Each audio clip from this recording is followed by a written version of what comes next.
Alright, so I'm here in the mall. What's going on, everyone? Hope you're good, hope you're well. It's Joe. By the way, one time for the one time, unAVERAGE patch for sale right now. But yeah, I'm in the mall and not really much going on. I'm gonna check out Bath and Body Works. That's how crazy it is right now, just for content purposes. Coming off this 24-hour stream, you know, so let's go and see. Maybe there's something in Bath and Body Works or Bloomingdale's. That was quick. Bring back Bath and Body Works circa golden era, as Joey Cannoli would say. Bring back Bath and Body Works from like 2010s. Where's the coconut lime Ribena? The teak wood. I mean, not teak wood, twilight wood. You know, Sport, Legend, Hero. The three newer fragrances.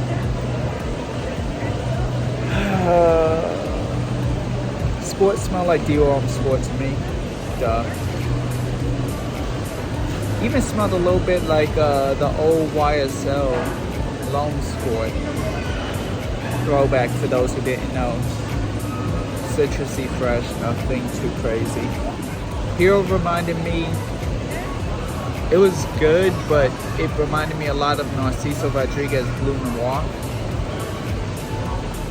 And I already have that, plus it performs better.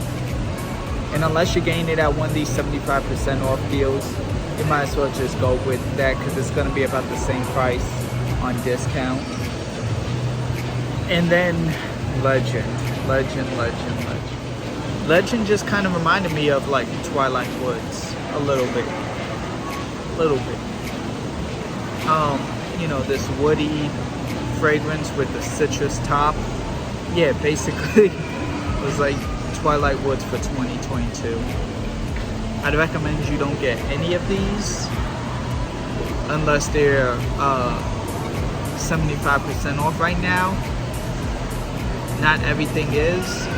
Bourbon and Teakwood are still two of my favorites, but Bath and Body Works never really get paid retail. Just don't. Before I continue, I just gotta say, don't ever eat at the Melt Shop. That's the place that I did the reviews just now. Don't eat there. I've had their food. It's kind of expensive, not gonna lie. I'm gonna show you a place in a little bit that's a lot better for the bang for almost the same price.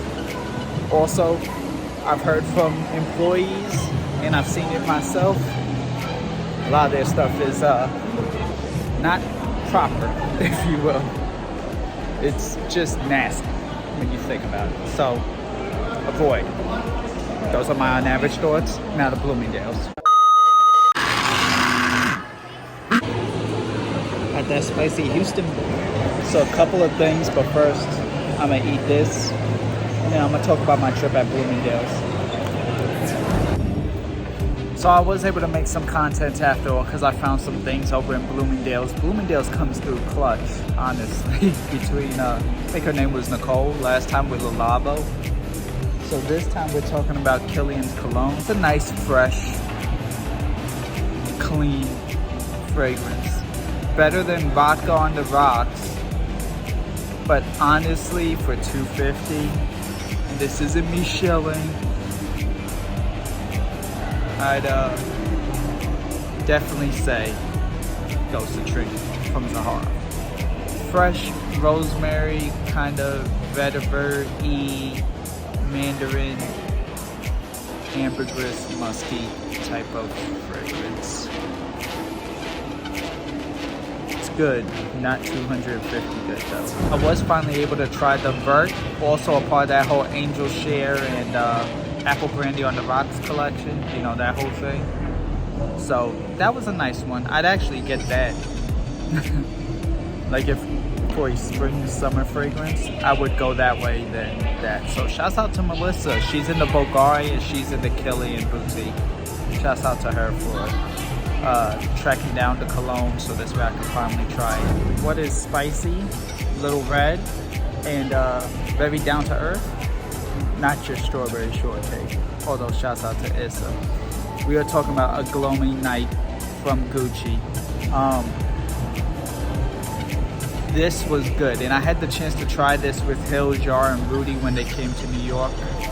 Well, Rudy lives in New York, but when Hills and Jar and we went to Saks on 5th Ave, but I revisited it. It is really good. Cinnamon, patchouli, vetiver.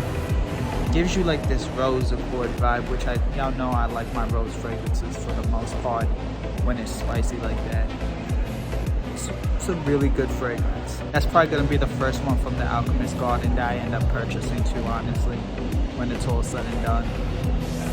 For the fall though, definitely for the fall. But good stuff. Shouts out to Gucci. Shouts out to Hilda. And also shouts out to Issa. But Hilda's in the Gucci Bloomingdale's here. And I tried 2 from Byredo. One was Green de Nuit, and the other was Mixed Emotions. That's Mixed Emotions. Green de Nuit, spicy, incensey, smoky, musky. Rose. It's good, but for this vibe, I might as well just go with the Gucci Alchemist collection. Plus, Byredo sales assistants never really help me. There's never one around. So, Byredo, step y'all essays up.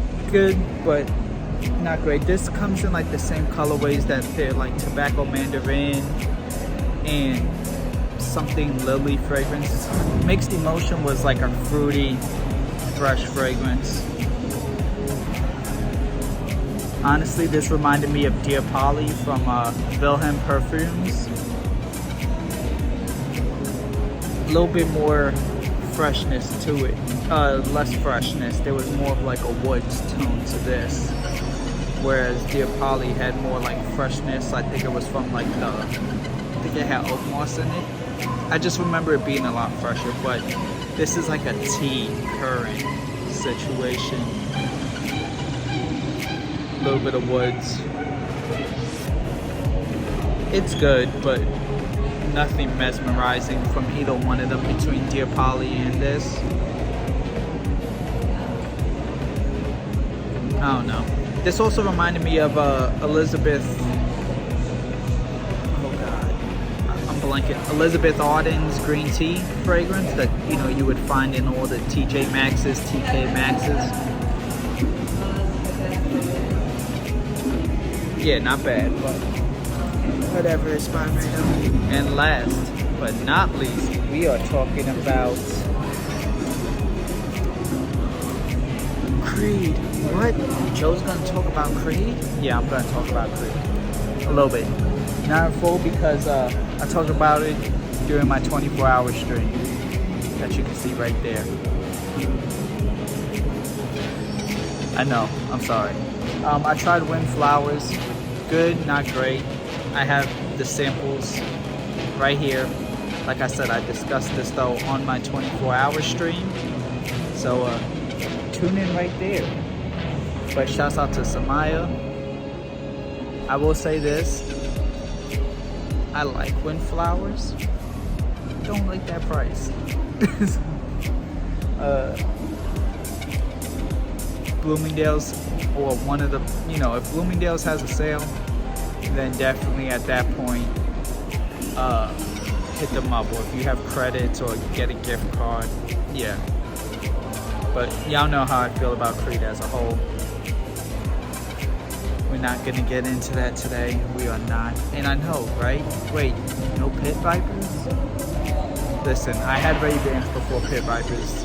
I gotta get my wear out of them too. But yeah, shouts out to Samaya. Had to make one last pit stop. I didn't think I'd get in because they actually have a line here at the Hermes. Y'all know how I feel about Hermes too. But I saw my bro Rudy over at Time and Muskup's channel, and he, well, YouTube. But he's on YouTube, but I saw his Instagram. and he posted about a Gallup de Hermes. The bottle's right there. It was released in 2016, and the presentation looked awesome. So I had to check it out. And as I was leaving, after wrapping up the video, there was no line, thankfully, finally, because they just opened, so everyone's trying to come in. This is really good. Leather incensey, or not incensey, but leather spicy, comes off a little smoky, like burnt-ish, with the rose, a little bit of musk. I'm trying to decide now because this also fits a similar, not as green though, as that Alchemist Garden. And another thing that I got a chance to try is Hermes unAVERAGE. Again, bottle right there.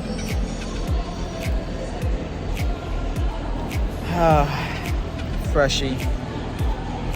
Try to get Terre de Hermes Tresso fresh. This isn't a bad release, but this is like your modern take on a typical cologne. And this just ain't it. This isn't gonna be my speed at all. So try to avoid this one. They are my unAVERAGE thoughts. Let me know also how you feel about the Hermes fragrances as a whole, not just the ones that I covered. But let me know how you feel about Hermes. They have the Privé line here too. So, good addition as far as them adding this to the mall. Eventually I'll add that, but that Gallup is like almost $250. I don't know. So, all that being said, thank you all officially this time. I'm signing out.